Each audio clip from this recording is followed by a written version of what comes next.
Halo kawan ngaleng, kali ini aku mau membahas sejarah terlahirnya Vespa, bagaimana si awal terciptanya kendaraan semok ini.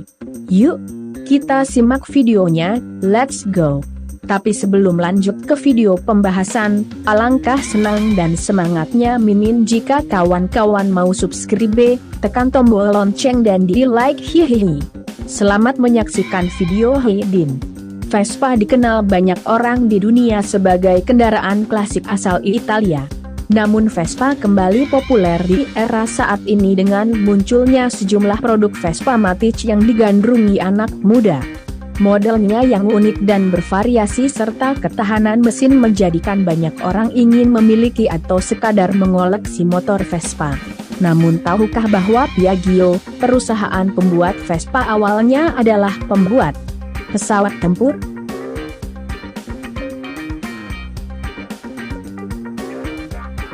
Lalu, bagaimana sejarahnya hingga Piaggio membuat Vespa yang terkenal ke penjuru dunia? Sejarah Vespa di Italia dikutip dari situs Piaggio. Kejayaan Vespa dimulai saat Rinaldo Piaggio, 20, mengambil alih bisnis ayahnya menjadi perusahaan pembuat alat transportasi di Sestri Ponente, Genova, Italia pada 1884. Piaggio berharap perusahaannya Piaggio dan Co bisa membuat kendaraan udara, darat, dan bisa dipakai di sudut negara.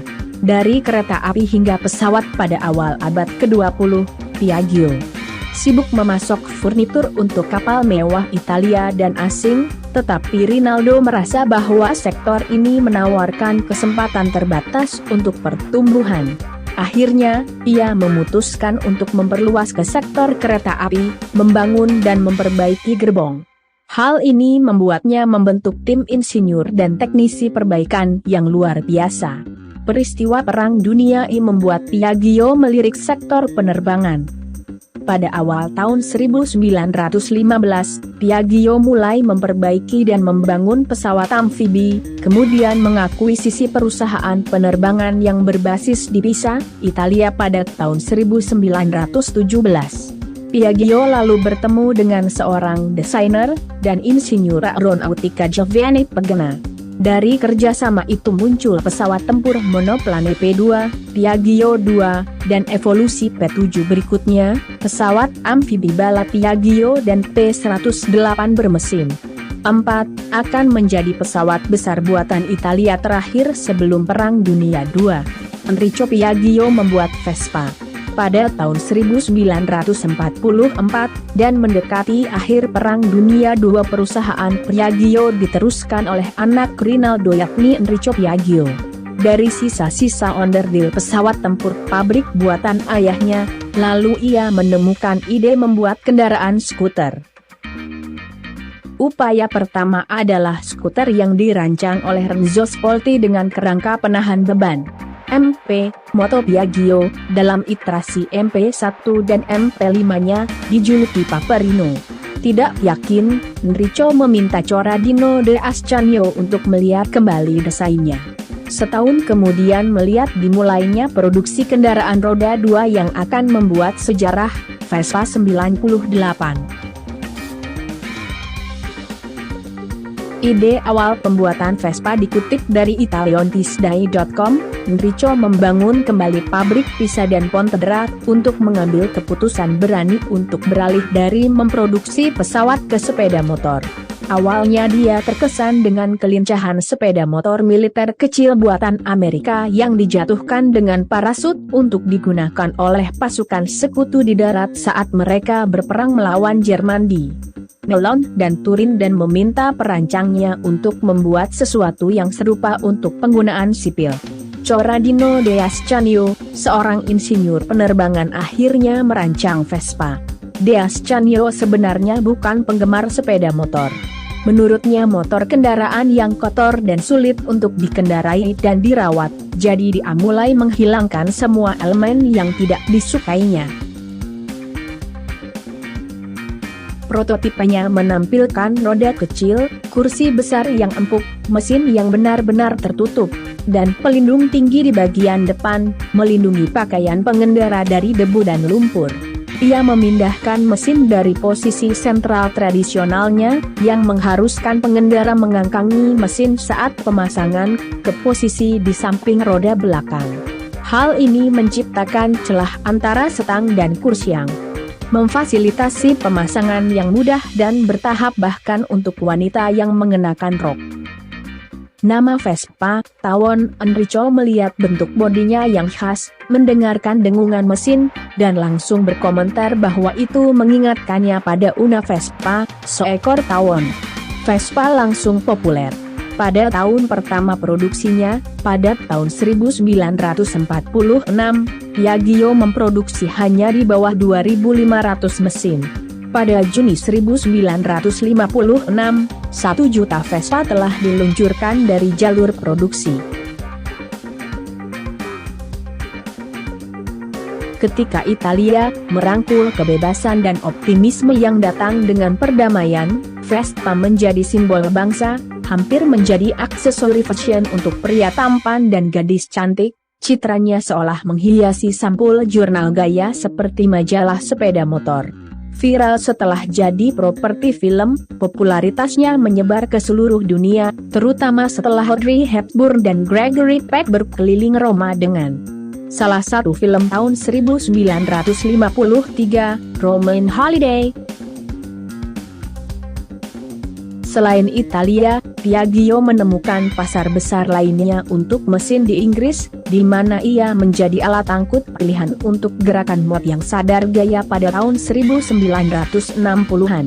Enrico Piaggio, yang kehilangan ginjalnya ketika menderita luka tembak di Florence pada tahun 1943, meninggal pada tahun 1965, dalam usia hanya 60 tahun. Model Vespa dulu dan kini.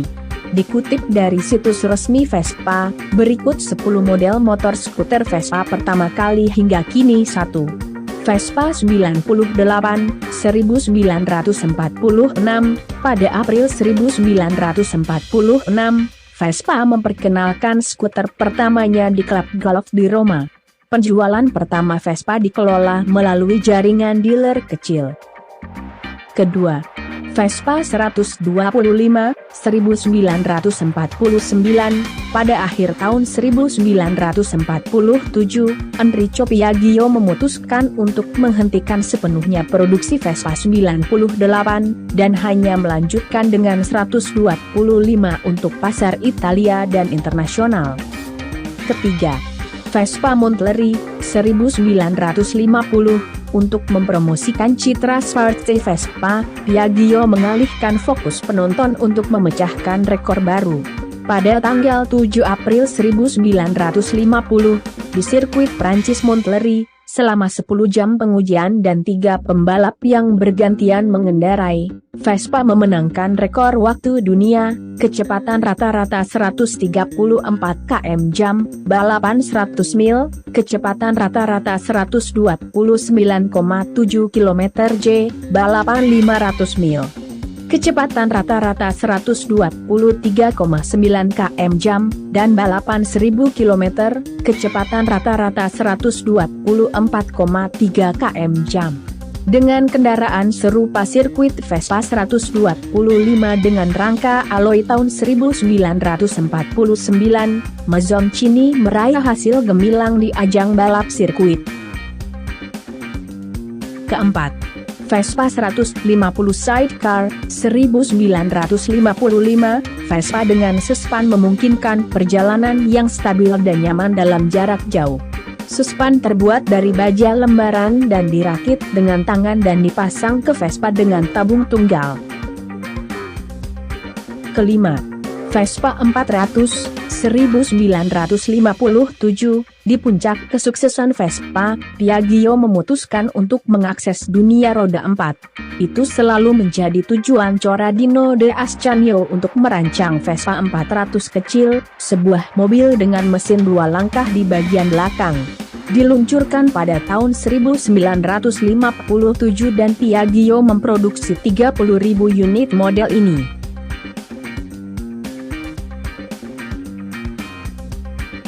Keenam, Vespa 150, VBA, 1961. Model ini disajikan pada tahun 1958 dengan beberapa perubahan.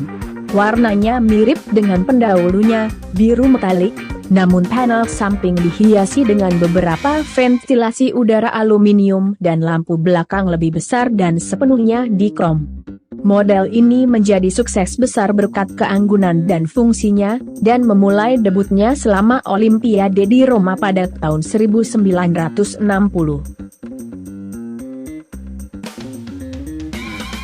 Ketujuh, Vespa 90 Super Sprint 1966, 90 SS, seperti Vespa 50, adalah salah satu model yang paling dicari dan dikatakan sebagai barang kolektor sejati.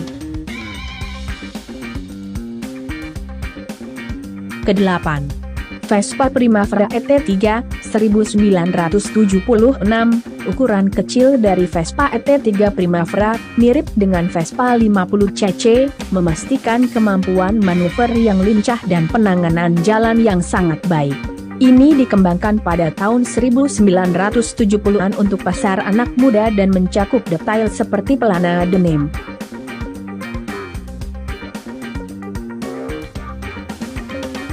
Kesembilan, Vespa 50 Special Revival 1991. Vespa 50 Special adalah model paling populer di kalangan anak muda di tahun 60-an, dan oleh karena itu, direplikasi di awal tahun 90-an untuk pengendara muda yang belum lahir di tahun 1960-an. Kesepuluh, Vespa 946 Armani 2015. Untuk menandai tahun 2015, 40 tahun berdirinya Giorgio Armani dan 130 tahun Piaggio Group, Emporio Armani merancang Vespa 946 versi khusus. Tulisan Emporio Armani muncul di samping, sedangkan ikon elang logo merek berada di atas lampu depan. Nah, itulah sejarah Vespa dari Piaggio dan sejumlah produknya yang terkenal.